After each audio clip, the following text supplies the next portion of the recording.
Live from the BDN Studios, it's Bang and Dang. That's awesome. If you don't like that, then You ain't black.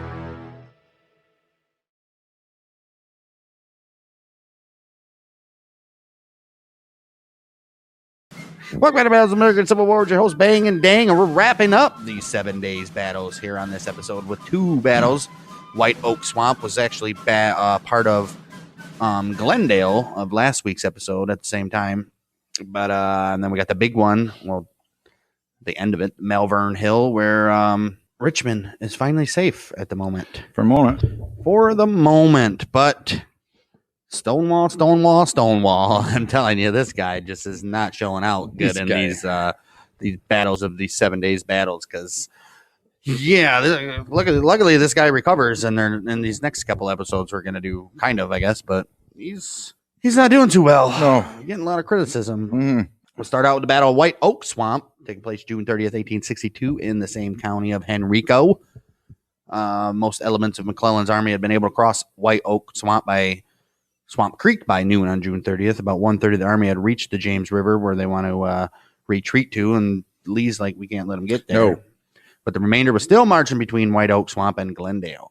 Lee ordered his army of Northern Virginia to converge on the retreating Union forces, bottlenecked on the inadequate road, and Stonewall Jackson was ordered to press the Union rearguard at the White Oak Swamp crossing, while the largest part of Lee's army, some 45,000 men, would attack the Army of the Potomac in mid-retreat at Glendale, which they tried to. All right. And which is about 2 miles southwest, splitting it in two. That's the wanted. plan. That's what they wanted to do. It doesn't work. Oh, Spoiler alert. Well, let's see what Stonewall's going to do. Stonewall Jackson had acquired fame for his brilliant campaign in Shenandoah Valley, which we said before, but have performed poorly so far under Lee's command in the 7 days battles. Perhaps too fatigued from his campaign and the travel from the valley, he arrived late at Mechanicsville, which we said before, and he orders men to set up camp for the night within clear earshot of the battle. Yep. He's like, hey, you hear all that sounds? He's like, men, why don't you just make yourselves at home? Right. Might as well. I mean, they're tired. Yeah. That's right. He was late and disoriented at Gaines Mill. Mm-hmm. He was late again at Savage's Station. Well, the upcoming action in support of Lee's assault at Glendale would offer him another opportunity. Jackson and Lee met privately on the morning of the 30th of June at Savage's Station. Lee's exact orders were not recorded. Why not? But they apparently were. So how do we know? This is all hearsay now. They apparently were for Jackson to march to White Oak Swamp and engage the Union forces and prevent them from reinforcing the remainder of the rear guard at Glendale. Okay. The last Union unit to travel south through White Oak Swamp, and thus Jackson's target, was the 6th Corps under Brigadier General William B. Franklin, consisting of divisions of Brigadier Generals William F.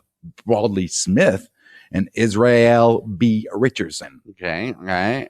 So you got those guys there. Jackson, you need to cut these guys out. You can do it. Well, Jackson's men marched south on White Oak Road with their artillery chief, Colonel Stapleton Crutchfield, at the head of the column. Nice. They marched slowly because they were accompanied by thousands of wounded Union prisoners and many of the stores that they obtained at Savage's Station. Right. Why? So I expect them to do any damage when you got prisoners, and plus they got all kinds of all their supplies. Right. Jeez, oh Pete. Well, when they then found that the single bridge over the swamp had been burned 2 hours earlier, you think?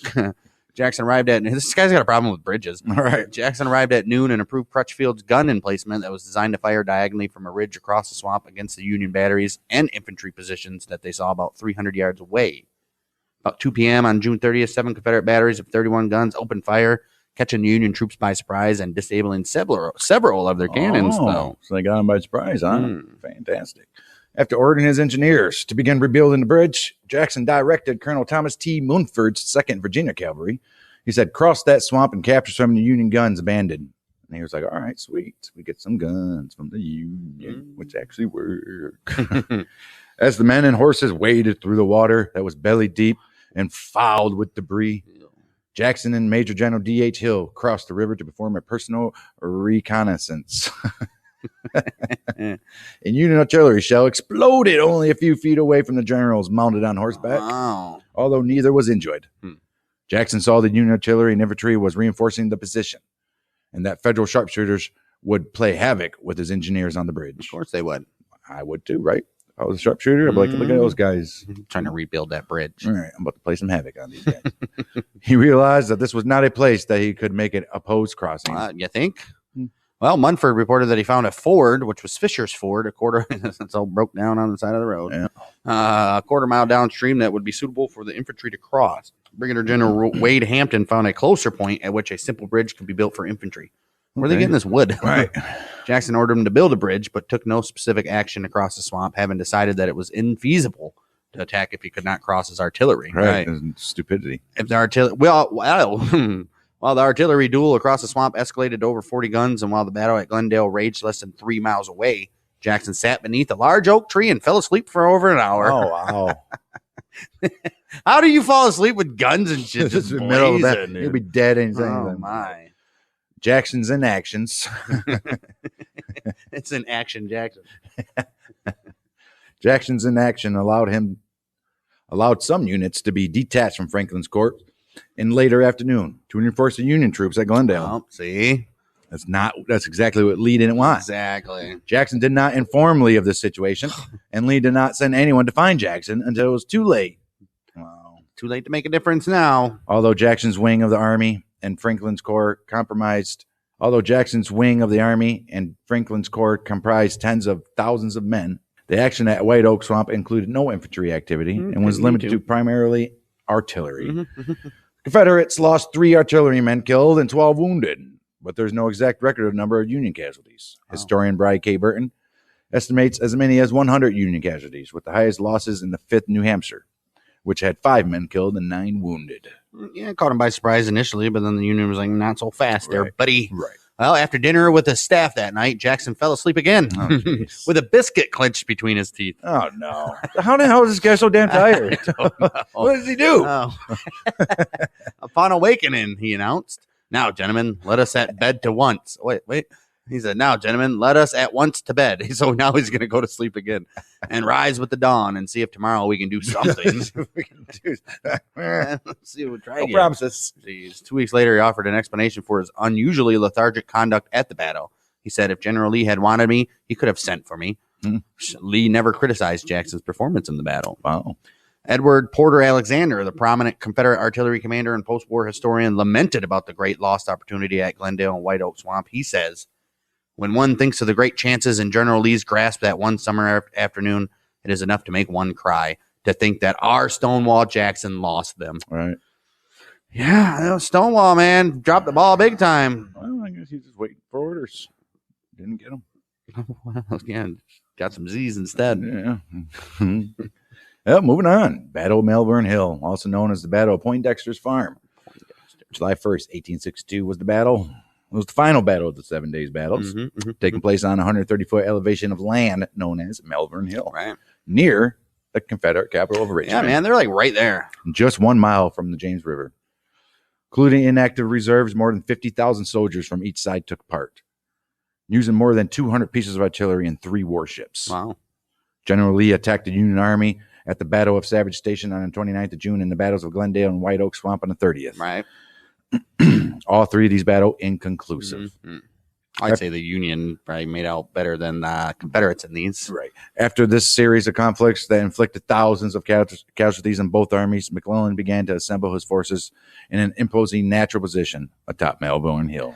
Well, at Malvern Hill, a plateau-like elevation in Henrico County provided an impressive natural military position about 2 miles north of the James River. Right. The hill rose 130 feet, like we said, to its crest to form a crescent about a mile and a half in length and 3/4 of a mile wide. Its slope was about 1 mile in length and very gradual, with 1 or 2 notable depressions. Okay. Along with the western side of the hill ran Malvern Cliffs, a bluff-like formation that overlooked Turkey Run, a tributary of a nearby Turkey Island Creek. Oh, makes sense. Western Run was another tributary of Turkey Island Creek, which lay mostly along the eastern side of the hill and slanted slightly into the northern side. Hope you guys are taking notes. Please, somebody draw this out for us. And Western Run is on the eastern side of the hill. Right. One depression dipped some 60 feet. Whoa. At the valley of the Western Run and slanted upwards towards the plateau. Okay, so it's a nice little geographic area over here. Malvern's hill center was slightly lower than the flanks. The gentle bare slant meant that any assailing army could not easily take cover, right? And artillery would have the benefit of a clear open field. So ain't nobody coming up on that hill. It'd be fucked, dude. Right. You'd be stupid. Several farms were positioned near Malvern Hill, roughly 1,200 yards north of the hill, were the Poindexter and Carter farms. Between the two farms was a swampy and thickly wooded area that made up the course of Western Run. The largest in the area was the Mellert family's farm, usually called the Crew Farm for a former owner, situated at the western side of the hill. Okay. About a quarter of a mile due east of Malvern Hill was the West Farm. Whatever, I guess we're just... Between these two farms lay the Willis Church Road, Okay. which some locals called the Quaker Road. That's going to come into play. This road also ran past the Malvern House, the hill's namesake, which was perched atop the southern edge of the plateau. Okay. Historian Douglas Southall Freeman says it was altogether an exceedingly formidable position. Had the Union engineers searched the whole countryside below Richmond, they could not found ground more ideally set for the slaughter of an attacking army. All right. Which Might is as well true. Stay there, man. Which is true. Mm-hmm. Look at that. Right. I mean, So that's open. murder. Wow. It's murder. It's a gentle slope. A gentle slope. A few days prior to the action on Malvern Hill, McClellan incorrectly believed the Army of the Potomac was vastly outnumbered by its Confederate foe because McClellan's an idiot. And his fear of being cut off from a supply depot left him cautious and wary. Right. Night of June 28th, McClellan told his generals he intended to move his army to a position on the north bank of the James River called Harrison's Landing, where they would be protected by Union gunboats. Okay. The Army of the Potomac came to Malvern Hill, the Army's final stop before reaching the landing, with approximately 54,000 men. Dang. Mm-hmm. On the morning of 30th of June, 1862, the Union's 5th Corps under Fitzjohn Porter, a part of McClellan's Army of the Potomac, amassed atop Malvern Hill. Colonel Henry Hunt, McClellan's skilled chief of artillery, posted 171 guns on the hill and 91 more in reserve in the south. The artillery line on the hill slope consisted of 8 batteries of field artillery with 37 guns. Wow. I mean, geez, I don't even need no infantry. Nope. Brigadier General George Sykes' division would guard the line. In reserve were additional field artillery and 3 batteries of heavy artillery, which included 5 4.5-inch Rodman guns, 5 20-pounder Parrott rifles, and 6 32-pounder howitzers. As more McClellan's forces arrived at the hill, Porter continued to reinforce the Union line. Brigadier General George Morrell's units, stationed between the Crew and West Farms, extended the line to the northeastern section.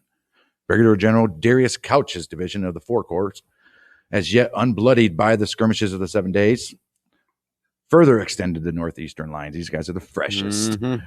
This left 17,800 soldiers from Couch's and Morrell's division at the northern face of the hill, overlooking the Quaker Road, from which the Federals expected Lee's forces to attack. Oh, and he intended to. Mm-hmm. Early the next day, which was Tuesday, July 1st, McClellan, having come from nearby Hacksaw's Landing the night before, examined his army's battle line on Malvern Hill. His inspection left him worried most about the Union Army's right, which was the eastern flank, which lay behind Western Run. Western Run was an area necessary for McClellan's plans to relocate to Harrison's Landing, and he feared an attack might come from there. Right. As a result, he posted the largest portion of his army. Oh, shit. 2 divisions from Edwin Sumner's 2nd Corps, 2 divisions from Brigadier General Samuel P. Heintzelman's 3rd Corps, 2 divisions from Brigadier General William Franklin's 6th Corps, and 1 division from Major General Erasmus Keyes' 4th Corps, who were stationed across the James. Okay. Division under Brigadier General George McCall badly mangled in the fighting at Glendale, and having lost McCall, remember he went out looking for something, they captured him, and 2 of its 3 brigadiers was held in general reserve. So you guys just hold on back. McClellan did not believe his army was ready for a battle and hoped Lee would not give them one. He's like, maybe he's not coming after us. I hope he doesn't. Just let us go. I hope he doesn't. Nonetheless, he left his troops at Malvern Hill and traveled downstream aboard the of course he did, because that's what he does. Right. And he got on the USS Galena to inspect his army's future resting place at Harrison's Landing. McClellan did not delegate an interim commander. Didn't he do this before? Yep. Porter, who was the commander during an initial attack, became the de facto leader on the Union side of the battle. So he gets like, I guess it's me, guys. McClellan's an idiot. Yes. With around 55,000 soldiers, the Army of Northern Virginia was about evenly matched with the Federals, and with Lee at the helm, notably more aggressive. Damn right? right. He wanted a final, decisive attack that would effectively scatter the Federals. That's what he wanted. Several pieces of evidence, which was abandoned commissary stores, wagons and arms, and hundreds of Union stragglers and deserters his units had happened upon and captured, led Lee to conclude that the Army of the Potomac was demoralized and retreating. Right, which they were trying to. And all the battles up to Malvern Hill, Lee's plans to destroy the Federal Army had failed for one reason or another, Jackson. Though he was undeterred, his chances for decisive victory were diminishing quickly. They were. You gotta get that shit done now. He wanted to completely annihilate him too, though. Early on, July 1st, Lee met with his lieutenants, including Major Generals James Longstreet, A.P. Hill, and Stonewall Jackson. John Magruder and D.H. Hill as well. D.H. Hill, after talking with Chaplain familiar with the geography of Malvern Hill, there's a lot of freaking hills. Well, Melbourne's the one. Right. The chaplain. Well, the two guys, too. The chaplain cautioned against mounting an attack. Right. He's like, if General McClellan is there in strength, he'd better let him alone. They're like, we don't stand a chance if they're up there on that. That's what D.H. Hill said. Yeah, he said, we better let them alone if McClellan is up there. Longstreet laughed off Hill's objections, saying, don't be scared. Now that we got him, now that we got McClellan whipped. Well, Lee chose the relatively well-rested commands of D.H. Hill, Stonewall Jackson, and John Magruder. Damn right, Stonewall Jackson's well-rested. Well-rested. And some bitch is still chewing on a biscuit from last night. And John Magruder to lead a Confederate offense, as they had barely participated in the fighting the day before. Yeah, well, James Longstreet and A.P. Hill's divisions were held in reserve as they were in no condition to fight after Glendale, with almost half their officers and close to a quarter of the enlisted men killed or wounded. Right. Brigadier General Winfield Featherston's brigade was temporarily commanded by Brigadier General George B. Anderson of D.H. Hill's division, as there was nobody left in the brigade above the rank of major. Oh, wow. Yeah, they all got annihilated. According to Lee's plan, the Army of Northern Virginia would form a semicircle enveloping Malvern Hill. D.H. Hill's 5 brigades would be placed along the northern face of the hill, forming the center of the Confederate line, and the commands of Jackson and Magruder would take the left and right flanks, respectively. Okay. All right, well, they got a plan. Can they make it up that hill, though? That's the problem. Whiting's forces would position themselves on the Poindexter farm, with the outfits of Brigadier General Charles Sidney Winder and Richard Ewell nearby. The infantry of these 3 detachments would provide reinforcement for the Confederate line if necessary. 2 veteran generals rejoined the Army of Northern Virginia for the battle, Brigadier General Wade Hampton and Brigadier General Jubal Early, both wounded 2 months earlier. Yeah. They're like, I'm ready, boys. Hampton and Early were given command of 2 of Jackson's brigades, which had lost their commanders at Gaines Mill and had only inexperienced colonels to lead them. Well, that's cool. Major General Theo Holmes would take up a position on the extreme Confederate right flank. All right, extreme. The Army of the Potomac's disposition in the lead up to the battle was more orderly than Lee's Army of Northern Virginia. All of McClellan's forces would be concentrated in one place, save for Erasmus Keyes and one of his 2 divisions, which were stationed across the James River. All right. Confederate scout observed Union soldiers resting in position and moving about the hill unworried, whilst the disposition of the cannons around the hill slope gave him the impression that the position was almost impregnable, which it was. McClellan's army was on the hill in force. They said, come and take it, baby. First, Magruder's units were behind Stonewall Jackson's column while marching down the Long Bridge Road, which led to Malvern Hill. Along this road were several adjoining pathways, one of which road, called the Willis Church Road by some locals and Quaker Road by others, led south from Glendale to Malvern Hill. General Lee's maps labeled this Quaker Road. Another of these paths began near a local farm and angled southwest toward an upriver point on the river road. Some locals called this the Quaker Road. Okay, so we don't know which road is what, huh? Including Magruder's guides, who led Magruder's army down this road rather than the Quaker Road shown on Lee's map. Oh, okay, here. So he went down the wrong Quaker Road. Damn. General Longstreet eventually rode after Magruder and persuaded him to reverse course. He's like, no, dude, I'm going this way. He's like, no, man, trust me, it's this way. He's like, no, this is Quaker freaking Road. So what's this? This incident delayed Magruder's arrival to the battlefield for 3 hours. Huger, worried about clashing with Union forces while marching towards Malvern Hill, had also failed to manage his division effectively. Of course. He deployed 2 of his brigades, commanded by Brigadier Generals Lewis Armistead and Ambrose Wright, to perform a flanking maneuver around any Federals they found to avoid the Union threat. Okay. Longstreet eventually notified Huger that he would be unobstructed by Federal forces if he marched to Malvern Hill. Yeah, because they're already on the hill. Right. Huger, however, remained in place until someone from Lee's headquarters came to guide them to the battlefield. He said, I ain't listening to you, Longstreet. Longstreet's credible. You should have listened to him. I should have. As noon drew, with no sight of either Huger or Magruder, who were supposed to be the manning of the Confederate right flank, Lee's like, dude, can I get anybody that shows up on time? Lee replaced these 2 forces with smaller units of Brigadier Generals Armistead and Wright two of Huger's brigades that had reached the battlefield some time earlier. Huger and his other two brigades under Brigadier General Ransom and Mahone were still too far north of the scene. Despite the mishaps of disunity, Malvern Hill would be the first time during the 7 days battle that Lee managed to concentrate his force. Colonel Robert H. Chilton sent a draft to commanders on July 1st, 1862, about 1:30 p.m. He says, batteries have been established to rake the enemy's line. If broken, as is probable, Armistead, who can witness the effect of the fire, has been ordered to charge with a yell. Do the same. Well, Lee surveyed the left flank for himself for possible artillery positions. After a reconnoitering expedition on the right flank, James Longstreet returned to Lee. The two compared their results and concluded that the two grand battery-like positions would be established at the left and right sides of Malvern Hill. Okay. The convergent artillery fire from the batteries, they reasoned, could weaken the Union line so a Confederate infantry attack could break through. If this plan did not work out, Lee and Longstreet felt the artillery fire would buy them time to consider other plans. Right. It would. Kind of. Maybe.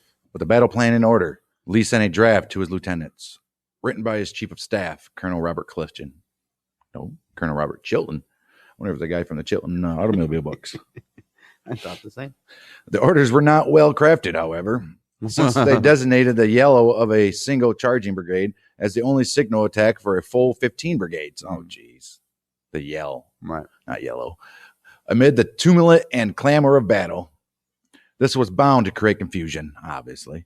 Moreover, Chilton's draft effectively left the attack solely at the discretion of Lewis Armistead, who had never before held command of a brigade during battle. The draft also did not note the time it had been written, which later caused confusion by Magruder. Wow. Jeez, old Pete.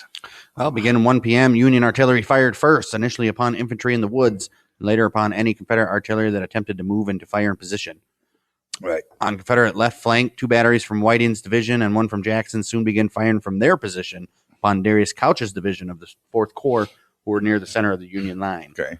This began a fierce firefight with the Union's 8 batteries and 37 guns concentrated against 3 Confederate batteries and 16 guns. Oh, wow. The Union fire silenced the Rowan artillery of the Confederates and made their position untenable. The 2 other Confederate batteries placed by Jackson himself were in somewhat better positions and managed to keep firing. All right, sweet. Jackson. Well rested and... Right. Biscuit. Stomach's all full. Yeah, he's coherent for a little while. Over a period of time, about 3 hours, a total of 6 or 8 Confederate batteries engaged the Union Army from the Confederate left flank. But they were usually engaged only one at a time. Well, that's not going to do nothing. On the Confederate right flank, a total of 6 batteries engaged the Federals. But they did so one by one instead of unison. And each was consecutively cut to pieces by concentrated Union artillery fire. Moreover, they engaged the Union artillery later than the guns of the left flank, so the desired crossfire bombardment was never achieved. Right. You only got one coming from one side. Jeez, I mean, come on, what the hell is going on? In all, the Confederate artillery barrage on both flanks completely failed to achieve its objectives. Of course it did. Confederate fire did manage to kill Captain John E. Beam of the Union's 1st New Jersey Artillery, along with a few others, and several Federal batteries, although none that were actually engaged had to move to avoid the fire. All right. Although the barrage by Lee's forces did claim a few lives, Union forces remained unfazed and continued their fearsome barrage. Yeah, right. Union Army Lieutenant Charles B. Hayden supposedly fell asleep during the artillery fight. Wow. He said, I think I'm comfortable here. That's crazy. How the hell? I don't know. On both the left and right flanks, several of the batteries that did engage lasted no more than minutes before being rendered incapable of fire. Right. Moreover, in a failure of command that, according to historian Thomas M. Settles, must ultimately be placed on Lee's shoulders, the movements of the two flanks were never coordinated with each other. Stupid. D.H. Hill found the failure of the Confederate artillery discouraging and later dismissed the barrage as most farcical. All right, that's ridiculous. He's like, dude, screw this army. Right. Meanwhile, the Union artillery fire was planned and directed nearly flawlessly. Right. As historian Jennings Cropper Wise notes, Colonel Hunt McClellan's chief of artillery continuously refocused Union fire on various fronts in an enormous chaff of fire of more than 50 superior pieces, disabling 4 of Huger's and several of Jackson's batteries almost the instant they came into action. Mm-hmm. This severely hampered the Confederates' ability to respond effectively to the Federal barrage. The Union artillery subdued a number of Southerners' batteries. Those few that remained attacked piecemeal and failed to produce any significant result. Yeah, well, DHL told you guys not to do it in the first place. Tense Confederate and especially Union artillery fire continued for at least an hour, slackening at about 2:30 p.m. At about 3:30 p.m., Lewis Armistead noticed Union skirmishers creeping towards his men where the Grand Battery on the Confederate right flank was, nearly within rifle range. Armistead sent 3 regiments from his command, which was about half of his brigade, to push back the skirmishers, thus beginning the infantry part of the battle. Right. Skirmishers were repelled quickly, but Armistead's men found themselves in the midst of an intense Union barrage. Oh, shit. The Confederates decided to nestle themselves in a ravine along the hill slant. This position protected them from the fire, but pinned them down on the slopes of the hill. They did. Unsupported by either infantry or artillery. Oh, jeez. They did not have enough men to advance any further, and retreating would have put them back into the crossfire. So they're stuck. Right there. Not long after the advance of Armistead's regiment, John Magruder and his men arrived near the Hey, look at you, Magruder. Albeit quite late because of the confusion regarding the names of the local roads. Right. By this time, it was 4 o'clock p.m. Magruder was told at that morning's war council to move to Huger's right, but he was unaware of Huger's position and sent Major Joseph L. Brent to locate Huger's right flank. Brent found Huger, who said he had no idea where his brigades were. I don't know, but no idea. Huger was noticeably upset that his men had been given orders by someone other than himself. Right. Lee had told Huger's 2 brigades under Armistead and Ambrose Wright to advance to the right of the Confederate line. Oh, well, Lee did it himself, so you can't do nothing about that, Huger. Upon hearing this, Magruder was quite confused. What the hell, man? He sent Captain A.G. Dickinson to find Lee and inform him of the successful charge Armistead's men and request further orders. Successful, yeah. Contrary to this message, Armistead was in fact pinned down halfway up Malvern Hill. At the same time, Whiting sent Lee in an incorrect report that Union forces were retreating. Not yet. Man. Whiting had mistaken 2 events for a Federal withdrawal. One was the movement of Edwin Sumner's troops, who were adjusting their position to avoid the Confederate fire. And the other was the relaxing of Union fire on his side, which was actually the Union artillery concentrating their firepower to a different front. You didn't notice they were firing somewhere else? Right, idiots. Whiting and Magruder's erroneous reports led Lee to send a draft of orders to Magruder via Dickinson. He says, General Lee expects you to advance rapidly. Dickinson says that Lee says it is reported that the enemy is retreating. Press forward your whole line and follow up Armistead's success. What success? All right. Before Dickinson returned with these orders, Magruder was belatedly handed the order sent out 3 hours previously by Chilton. Oh, geez. Since no time was affixed to the text of the orders, Magruder was unaware that these orders had been rendered meaningless by the failure of the Confederate artillery during the past few hours. My goodness. And he believed he had received 2 successive orders from Lee to attack. Oh, my.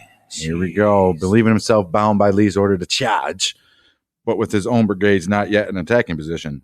Magruder mustered some 5,000 men from Huger's brigades, including those of Ambrose Wright and Major General William Mahone, and half of the men for Armistead's brigade, who were caught in the open battlefield. Magruder had also sent for Brigadier General Robert Ransom Jr., also under Huger's command, who noted that he had been given strict instructions to ignore any orders not originating from Huger. Cool. And apologetically said he could not help Magruder. Sorry, bud. Right. Magruder additionally ordered men under his personal command. 3 regiments of Brigadier General Howell Cobb's brigade, plus Colonel William Barkdale's full brigade, to attack. Because of the confusion regarding Quaker Road, however, these brigades were not yet near enough to do more than move into supporting position, and Magruder wanted to attack immediately. That ain't happening, Magruder. Jeez. Despite this, under Magruder's order at about 5:30 p.m., Wright's brigade with Armistead's, then Mahone's brigade, started darting out of the woods and towards the Union line. Oh, shit. The artillery of the Confederate left flank under Jackson's personal command also renewed their barrage with the late arrival of 2 batteries of Richard Ewell's division. Okay. The Confederates were initially engaged solely by Union sharpshooters, but the latter quickly fell back to give their own artillery a clear field of fire. Right. Yeah. Anti-personnel canister shot was employed with deadly effect. Wright's men were pinned down in a small depression on the rolling hillside to the right of Armistead's.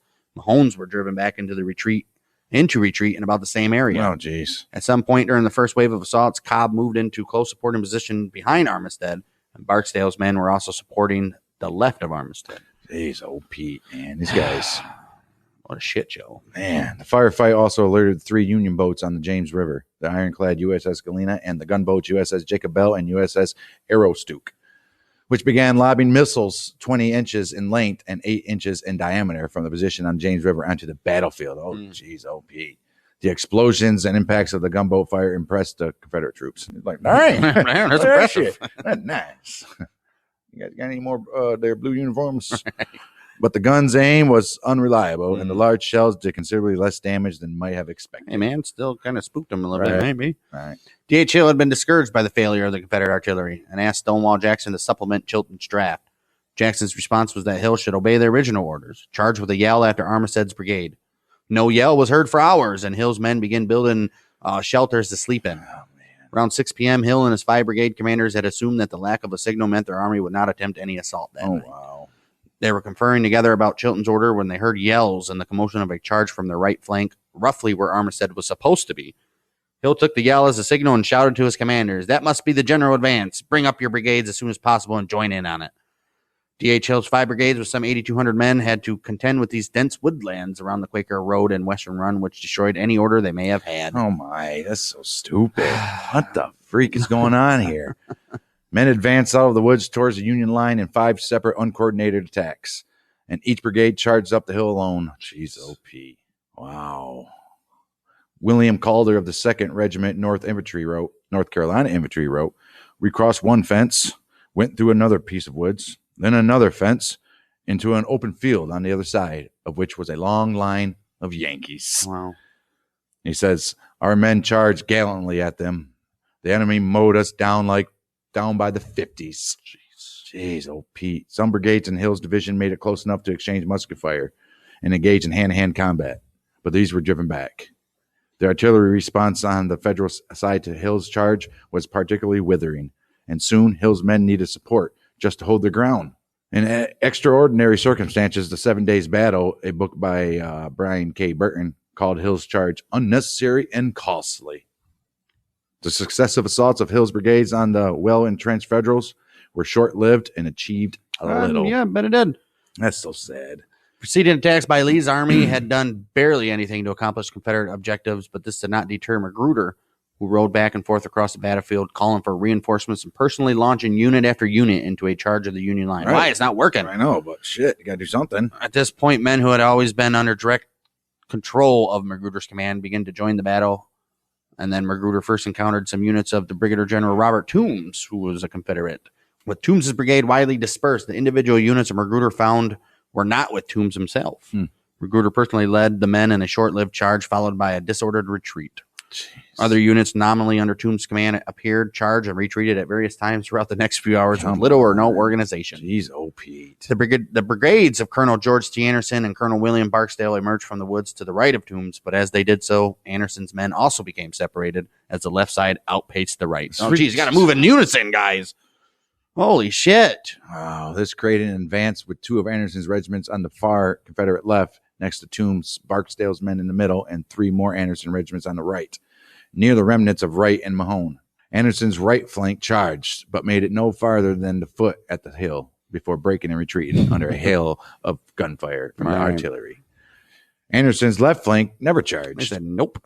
Barksdale's brigade charged at roughly the same time, and it made considerably farther up the hill, engaged in Union infantry of Brigadier General Daniel Butterfield in a firefight that lasted more than an hour. Hey. Okay, look at these guys. Lee received Magruder's calls for reinforcement and instructed Huger to let Ransom go support the men trapped on the battlefield. He also sent orders to the brigades of Brigadier Generals Joseph B. Kershaw and Paul Jones Semis and Major General Lafayette McClaw's division within Magruder's command. Okay. Robert Ransom's unit, after they finally showed up with Huger's permission, first attempted to charge straight up the hill, following the path of other Confederate brigades attempting to aid Magruder. When this proved useless, Ransom ordered them to regroup in the woods to the Confederate right, march double time a half a mile and a hook to the right, around all other Confederate units, and attack the far Union western flank. So he's like, while Ransom was angling west, Jackson responded to a request for reinforcement from D.H. Hill by sending forward brigades from his own command to move from the east into the area where Hill had attacked. Moving all his men around, trying to see if they can get something going, but let's see. How about you just give up? Nobody's making it up that hill. All right. From his own division, Stonewall sent Brigadier Generals Alexander Lawton and Charles S. Winder.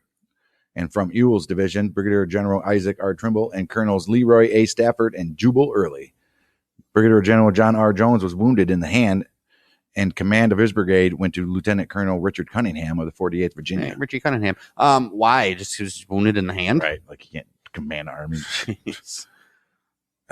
Which Cunningham commanded the brigade a few days earlier while Jones was on sick leave. Oh, jeez. And sick. Who gets sick leaving the army? Apparently a colonel. I guess. Ransom's men managed to come closer to the Union line than any Confederates that day, guided by flashing light of the cannons amidst an encroaching darkness. However, George Sykes' artillery repelled that attack, as he has the other ones. Mm-hmm. The brigades of Kershaw and Semmes, sent earlier by Lee, arrived to the front while Ransom was moving to attack in another position. Semmes and Kershaw were quickly sent in. They, too, were sent back packing not long after attacking. Man, nobody can, perfect position for the Union. Federal, man. They could have just sat there the whole time. Yeah. Semmes was west of the junction of Carter's Mill Road and Willis Church Road in the vicinity of Barksdale, Mahone, and Wright. Semmes made the final charge of the day west of these roads, and like the charges before, it was to little effect. Right. Kershaw angled east in the area where Toombs, Anderson, and Cobb had attacked. This was an area of great confusion. Kershaw's troop arrived ahead of all the reinforcements sent by Jackson and took fire from both friendly and hostile forces. From Confederates behind them firing wildly and Federals in front firing effectively. Yes. That's it. Kershaw's men retreated en route. I guess they did. The brigades behind Kershaw charged incoherently, with some men pushing forward and others getting separated from their units or confused when they encountered groups of retreating Confederates. Disorganized, retreating soldiers from various units were so numerous they slowed Jackson's men to nearly a standstill. So fucking stupid, I swear. It's the dumbest shit in the world. Jackson's unit commanders attempted to organize the various regiments and rally the retreaters to join in. No. But it was all very like, little effect. No, have you been up there? They're like, not doing it, bud. A few units fought fiercely against Union infantry and artillery. That's it, just a few fierce battles. In particular, 3 regiments of Barlow's brigade made it close enough to Union lines to engage hand-to-hand combat with troops of Brigadier General Daniel Sickles before being driven back, as usual. As the sun started to go down, Brigadier General Isaac Trimble began to move his brigade forward. Stonewall asked him what he was planning to do, and Trimble said, "I'm going to charge those batteries, Soy." Jackson replied, "I guess you better not try it. General D.H. Hill has just tried it with his entire division and been repulsed. I guess you better not try it." I guess you better not try it. Well, night was falling, and eventually all these troops were ordered to merely hold their positions without charging. In the end, the charges of Semmes and Kershaw were the last coherent Confederate actions, and neither was successful.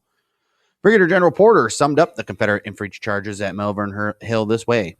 He says, "As if moved by a reckless disregard of life equal to that displayed at Gaines' Mill, with a determination to capture our army or destroy it by driving us into the river." Right. It's like they didn't care if they're going to murder a bunch of people. Brigade after brigade rushed at our batteries, but the artillery of both Morrell and Couch mowed them down with shrapnel, grape, and canister, while our infantry, withholding their fire until the enemy were in short range, scattered the remnants of their columns, sometimes following them up and capturing their prisoners and their colors. He says. Wow.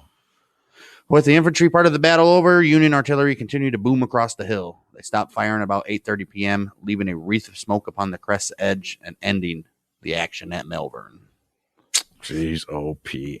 Yeah, fucking Confederates just didn't get it done, man. The human toll of the Battle of Malvern Hill and the 7 days battles was shown clearly as both capitals, Washington and Richmond, set up numerous provisional hospitals to care for the dead, wounded, and missing. Ships sailed from the peninsula to Washington, carrying the wounded. Richmond was nearest to the battlefields of the 7 days, and the immense number of casualties overwhelmed hospitals and doctors. People from the Confederacy descended upon Richmond to care for the conflict's casualties. Graves could not be dug quickly enough. The Confederates counted some 5,650 casualties. Some 30,000 Confederates engaged that day, though several thousand were endured the Union shelling. Jeez, oh, Pete.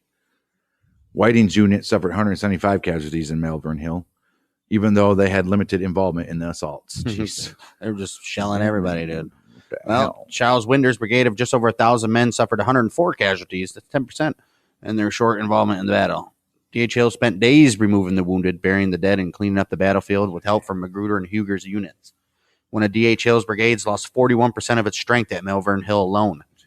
He later estimated that more than half of all the Confederate killed and wounded at Malvern Hill was the result of artillery. No shit. 2 Confederate generals were wounded, Brigadier General George B. Anderson and John R. Jones. No Union officers above the regimental level were killed or wounded. Those guys were just sitting up there just enjoying what they were doing. Right. Falling asleep. Jeez, oh, Pete. Well, the Battle of Malvern Hill was a resounding Union tactical victory. It was. The victory was due in no small part to Henry Hunt, the Union chief artillerist, who did proficient work in accumulating and concentrating the Union guns on the Confederate forces. Troop placement before the battle by the Army's principal topographical engineer, whatever. Engineer. Yeah, you see. He focused on all the Reddits. Engineer.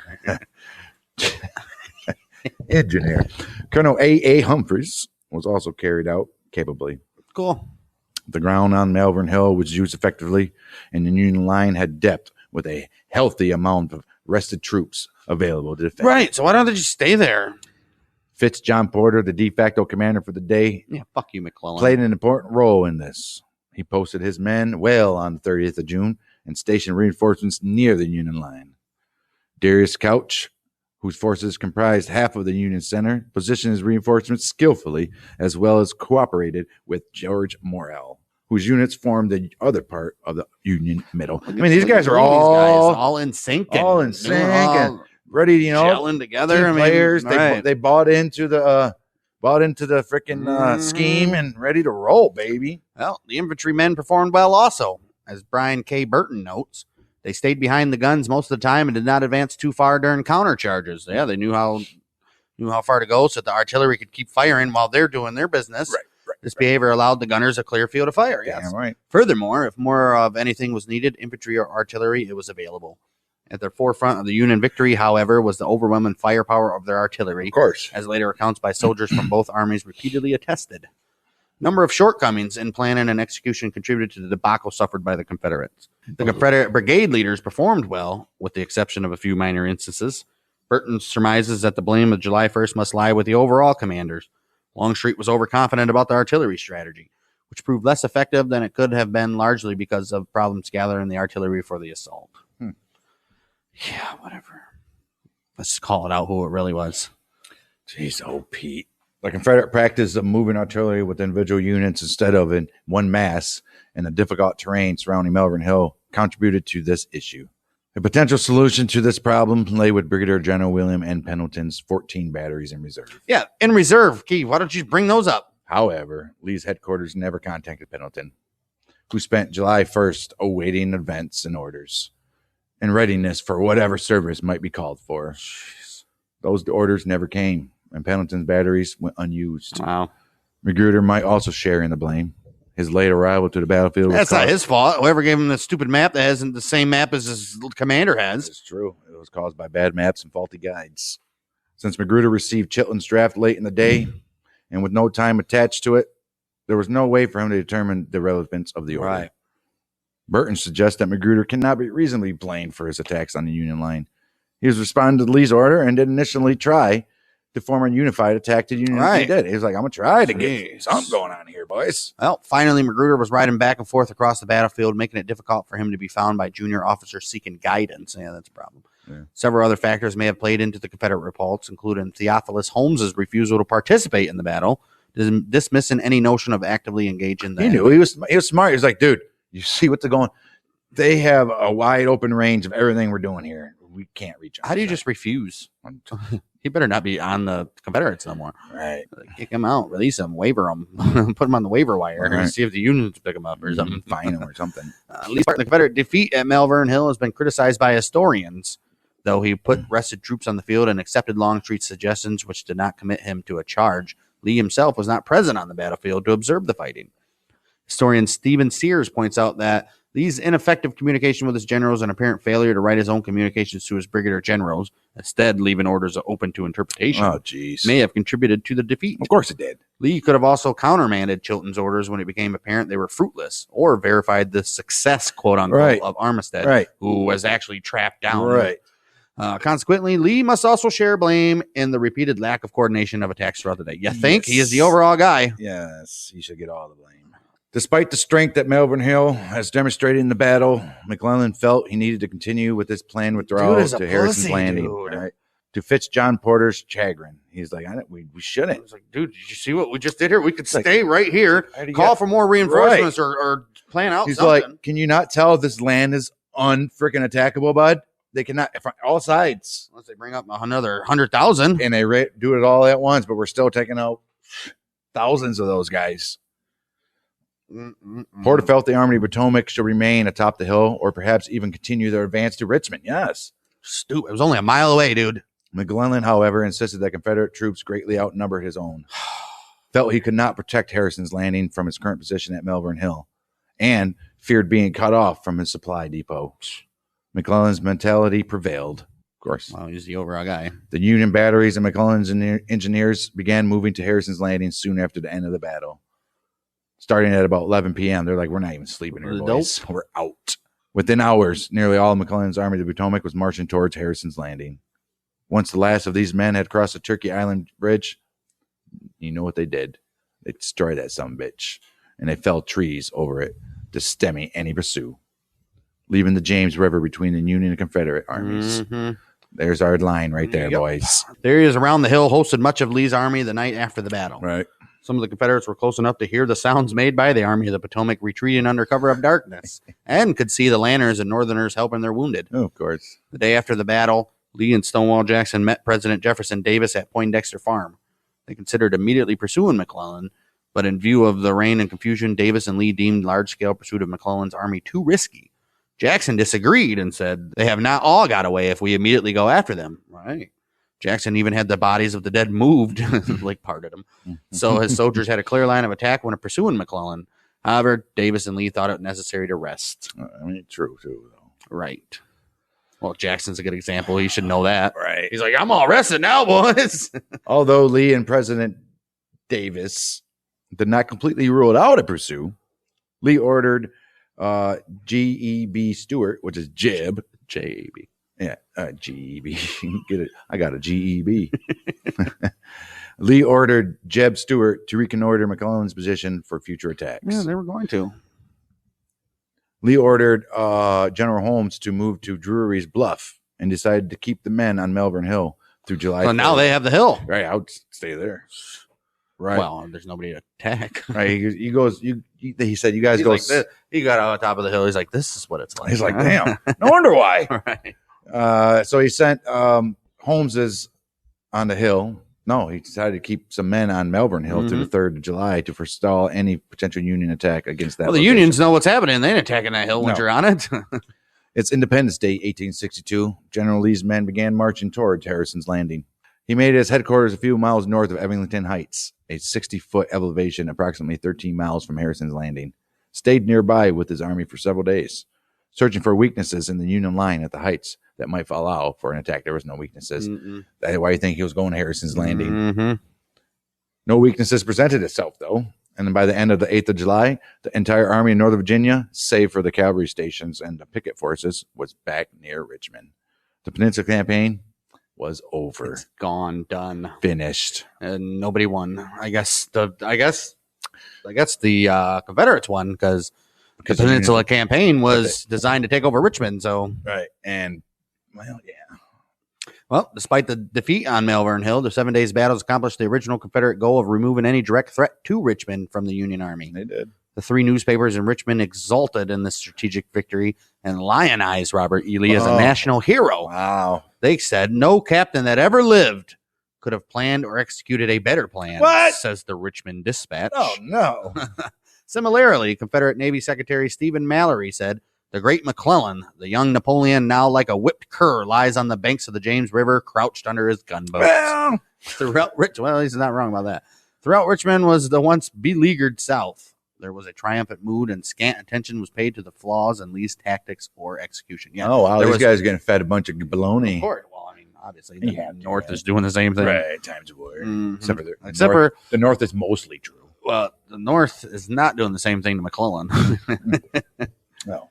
Lee was not exultant, but deeply, bitterly disappointed at the result. I bet. He had a chance to crumble the Union, or at least the Army of the Potomac right there, dude. When he wrote his wife, he said, our success has not been as great or complete as we should have desired. In an official report, he also wrote, under ordinary circumstances, the Federal Army should have been destroyed. Yeah. He ain't lying. The North Carolinian D.H. Hill shared Lee's bitterness and wrote, blood of North Carolina poured like water.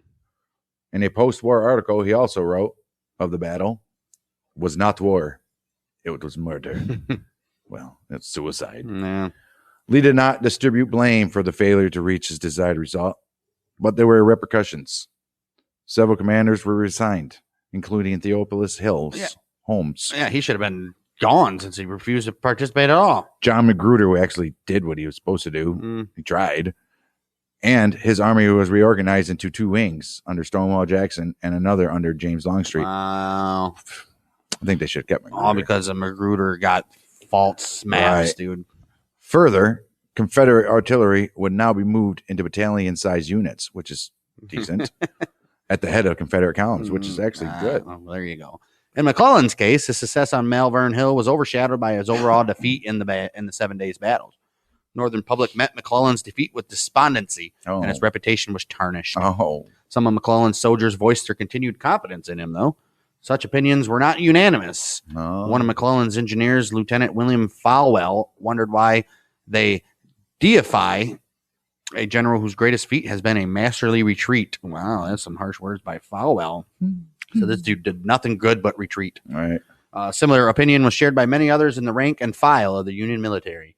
Some in politics also abandoned the Democratic McClellan altogether. He was also accused of being on the Galena during the Battle of Malvern Hill. Accused, he was. And newspapers and tabloids around the country heaped scorn on him, especially when he ran for president against Lincoln in 1860. Why would he even do that? Well, because him and Lincoln hated each other. Right. President Lincoln was also losing faith in McClellan. Well, he already did. 26th of June, 1862, the day of Lee's first offensive during 7 days. The Army of Virginia was formed and command given to Major General John Pope. Yep. Lincoln's like, we're going to try another guy going to try to take over Richmond. You're pretty much done here, McClellan. Right. While McClellan was at Harrison's Landing, parts of his Army of the Potomac were continuously reassigned to Pope. Pope and his Army of Virginia left for Gordonsville, Virginia on July 14th, setting the stage for the subsequent Northern Virginia campaign. This became West Virginia. And, In his Battle Pieces publication, Herman Melville penned a poem about the battle, titled with the same name as the hill on which it was fought. Oh, good for him. In the poem, Melville questions the elms of Malvern Hill of whether they recall the haggard beers of blood the day of the battle. Well, if those trees could talk, right? Right. A lot of them are still there. The battlefield at Malvern Hill is credited by the National Park Service as being the best preserved Civil War battlefield in central or southern Virginia. No shit. Most recent preservation efforts there have been the consequence, I don't think it's the right word, of cooperative efforts between Richmond National Battlefield Park and the American Battlefield Trust, formerly known as the Civil War Trust. The American Battlefield Trust and its land preservation partners have acquired and preserved 1,441 acres in more than 6 transactions from 94 to 2001. Its efforts have been bolstered by the Virginia Land Conservation Fund, the Association for Preservation of the Virginia Antiquities, and officials from Henrico County. Most of this track wraps around the intersection of Willis Church Road and Carter's Mill Road. Most of this track wraps around the intersections. The land includes the starting point for the Confederate assaults on the day of the battle. Good for him. The Willis Church parsonage, the ruins of which remains visible today. Oh, cool. Recent preservation efforts include the acquisition of the Crew House in 2013. As of 2005, the National Park Service reported that 1,332.5 acres of land was protected on and around Malvern Hill to preserve the battlefield. Good for them. More land has been acquired and preserved since then by the American Battlefield Trust. Cool. Driving and walking tours, among other services, are offered at the site. August 2016, the 871-acre Malvern Hill farm was listed for sale at $10.6 million by descendants of William H. Ferguson Sr., who lived between the years of 1885 and 1984. Look at this guy. One hundo! Almost. Right. It was purchased by a nonprofit Capital Region Land Conservancy in February of 2018 for $6.6 million. You got a deal, huh? That deal is not worth $6.6 million. 871 acres? Still farmland and stuff. Yeah. Not no more. Maybe $2 million. The CRLC subsequently recorded conservation easements to protect 465 acres with the Virginia Department of Historic Resources and 25 acres with the Virginia Outdoors Foundation. Portions of the property were then gifted to Henrico County for the future site of an open space area for education and passive recreation, as well as the James River Association for a canoe and kayak launch into Turkey Island Creek, which flows into the James River at the Wildlife Refuge. Damn right. Capital Region Land Conservancy is holding the remaining 380 acres to be included into the National Park Service. Okay. Good for them. All right. Good for them. Well, McClellan's done for pretty much. Yeah, he could have easily took out. They probably could have won the war. They could have waited and launched another assault on Lee's army like the next day. They probably could have captured Richmond. Could have. Easily. Sad. And Lee, his shit's just all a mess still. they could have just kept. They should have just centered every battle to be right there and just kept on firing because Lee wasn't going to retreat. Where's he going to go? Back to Richmond? Could have. Yeah. But either or. Yeah. The Union didn't have to go nowhere. No, that's right. They could just sat there the whole time. Mhm. Nobody coming up to them. Mm-hmm. Crazy shit right there, boys. Yep. Well, I don't understand how this war lasted 4.5 years. I don't get it. unfortunately for McClellan, he's done after Antietam coming up in a couple months. I don't know how he lasts that long. Unfortunately for McClellan, yes, but fortunately for the Union. Right. Next up, we got the battles of Cotton Plant, first Murfreesboro, Baton Rouge, and Kirksville. Some new faces here. Not new faces. We haven't visited these faces in a while. We got the return of Halleck and Curtis and even Van Dorn on the Confederacy side over there. We got lots of stuff coming up. And going back to Louisiana. Ooh.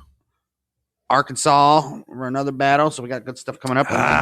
Then we'll have the battles of Donaldsonville, Cedar Mountain. Nueces is a massacre by the rebels on some German folks in Texas. And then the Battle of Compton's Ferry.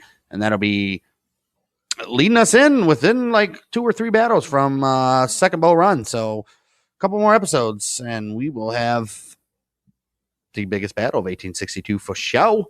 And another Confederate route, though. Mr. Pope's newly formed Army of the Virginia didn't fare too well in that one. No.